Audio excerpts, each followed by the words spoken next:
Joining us now is Democratic Senator Lisa Blunt Rochester of the great Commonwealth of Delaware. Senator, thank you very much for coming to the weekend. Thank you for having me. It's good to be here. So, to channel Senator Thune and House Speaker Johnson, when are you going to vote to reopen the government?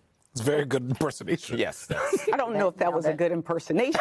Thank you. But I will say, with all seriousness, for Democrats, this moment is truly pivotal. You know, we know that millions of Americans are at risk of either losing their health care because of the big, beautiful bill or having to face the decision of, what do I do when I look at my bills? Yeah. Energy costs have gone up, food prices have gone up, rent has gone up, and we're on the brink of healthcare costs going up. And so people are going to have to make very difficult decisions. And so for Democrats, we're saying, you know, number one, the government should be open and we should be doing our job. And number two, we need to make sure that people don't have to face this kind of crisis. It's not necessary. It's unnecessary. And so get back to Washington and do your job. Yeah. So you're not going to vote on this so-called clean CR until they do something about health care? It's funny. You know, they're using the word clean CR and nonpartisan. You say nonpartisan when it's not bipartisan. Mm-hmm. These are usually bipartisan bills that we do and that we negotiate.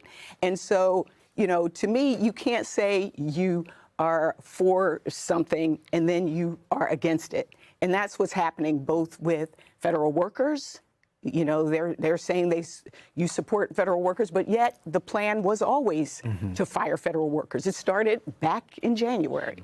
Is that a no? You're not voting for the bill? That's clearly a no. I want to be clear. That's clear. Now, let's be clear as well.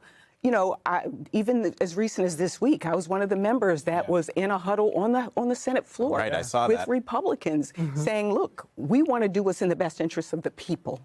And so, you know... What were the Republicans saying back to you? I think it was interesting because... Feel free to name names. I will say, you know, one of the main people sitting in that conversation was Senator Mike Rounds. And we talked about the real impact on the American people as it pertains to health care. But my point is this is no time for just a handshake deal. Can't trust them, can you? Those days are gone right now.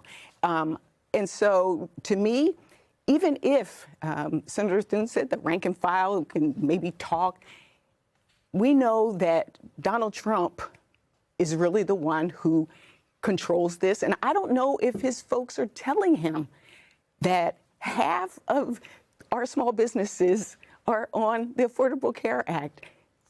A quarter of farmers and ranchers. The people who are most going to be impacted by this are people from red states. Yeah. Right. Yeah. Actually, I think it's worth reading some of the stats there quickly.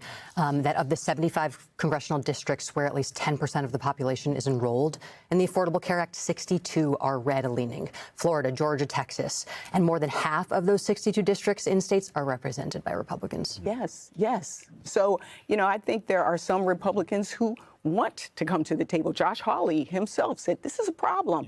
But if you have a president who is maybe not clear on what's going on, and you have a Speaker of the House. Now, remember, I came from the House of Representatives. I've served there for 8 years. And we always, through the Biden administration, we didn't even have a shutdown. Well, so that's my question to you. When you were in the House, what we saw was, though there was a lot of disagreement, we had Shalanda Young here, the OMB director, who was leading a lot of those conversations between House Democrats and House Republicans on some of this stuff.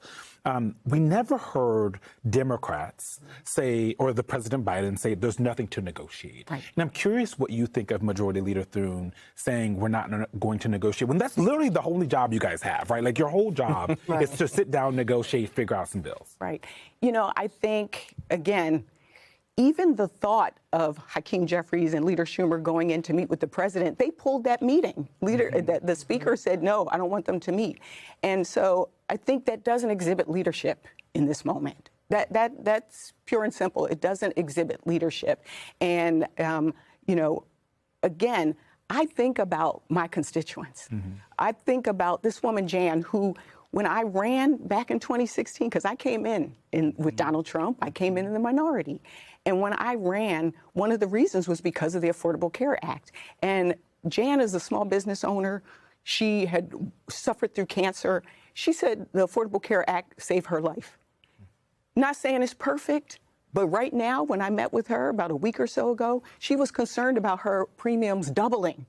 And what might that mean?